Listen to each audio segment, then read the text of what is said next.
Bonjour, dans le Rambam d'aujourd'hui, les lois de Shabbat, le livre Zmanim, chapitre 29, halakha numéro 29, dans 28 dans certains livres, le Rambam nous dit que, répond à cette fameuse question, pourquoi est-ce qu'on fait une bénédiction sur les Bessamim, quelque chose qui a une bonne odeur à la fin de Shabbat. Vous savez, quand on fait la Havdalah, on fait une bénédiction sur les Bessamim. Il dit parce que l'âme, elle a du mal avec la sortie de Shabbat. Et pour la réjouir, on va sentir cette bonne odeur. Alors, ce qui nous intéresse, c'est que dans la Gemara, il y a exactement la même idée qui est amenée.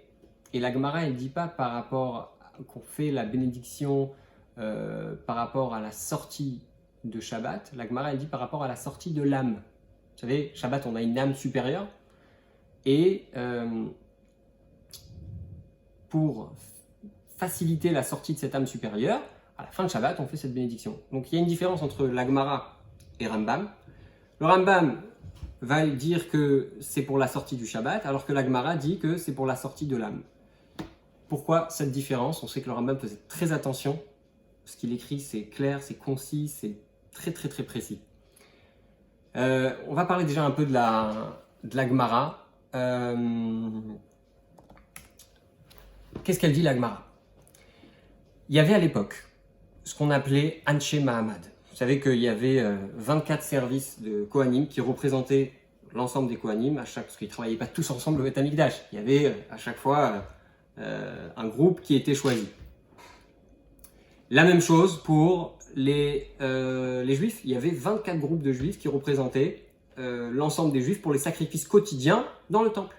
Et puis on avait une partie qui était sur place, d'accord, qui allait vraiment à Jérusalem, etc., participer. Puis il y avait une partie qui restait dans leur communauté et qui avait une sorte de certains rituels pendant ces jours-là. Il y avait des jeûnes, il y avait des prières, ils faisaient des prières en plus par rapport à celles qu'on fait normalement. Et la Gemara nous dit qu'ils avaient choisi, ces gens-là avaient choisi des jours pour jeûner. C'était le lundi et le jeudi. Et la Gemara elle demande pourquoi le lundi et le jeudi et pas les autres jours. Alors, il y a des réponses pour tous les autres jours, mais ce qui nous intéresse, c'est le dimanche.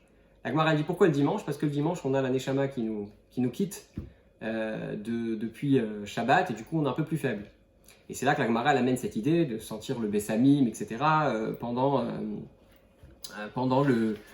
le vendredi soir, le Motzei Shabbat. Donc, c'est pour ça qu'on dit le Bessamim. Maintenant, ce qui nous intéresse, rappelez-vous, c'est de savoir pourquoi, finalement, le Rambam il a choisi de parler de la sortie de Shabbat et pas de la sortie de la Neshama. Ben, c'est très simple en fait, parce que dans le début de ce chapitre, le Rambam, il est en train de dire que pourquoi est-ce qu'on fait Kiddush? C'est quoi la mitzvah du Kiddush? C'est de se rappeler de l'importance. Kiddush, ça veut dire sanctifier. Donc, on sanctifie au début du Shabbat et aussi à la fin du Shabbat.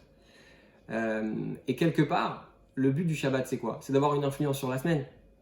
C'est de prendre ce moment qui est très fort d'attachement avec Dieu et d'avoir une influence constante sur la semaine d'après. Et c'est pour ça que le Rambam il a choisi de dire que la Neshama elle a du mal avec la sortie du Shabbat. Parce que ce qui nous intéresse finalement, c'est qu'est-ce qu'on va prendre de ce Shabbat pour l'influencer sur les jours de la semaine à venir. Et pas seulement de ce qu'on va avoir à titre personnel, de cette certaine faiblesse que ça peut infliger au corps.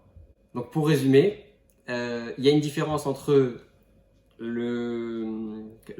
que la Gemara nous dit concernant la sortie du Shabbat. La Gemara parle essentiellement de la sortie de la Neshama à la fin de Shabbat, alors que le Rambam a choisi de dire Do evet litiat Shabbat. Ça veut dire elle souffre de la sortie du Shabbat. Parce que ce qui intéresse le Rambam, c'est essentiellement ce qu'on va faire de ce Shabbat et comment on va réussir à influencer la semaine à venir.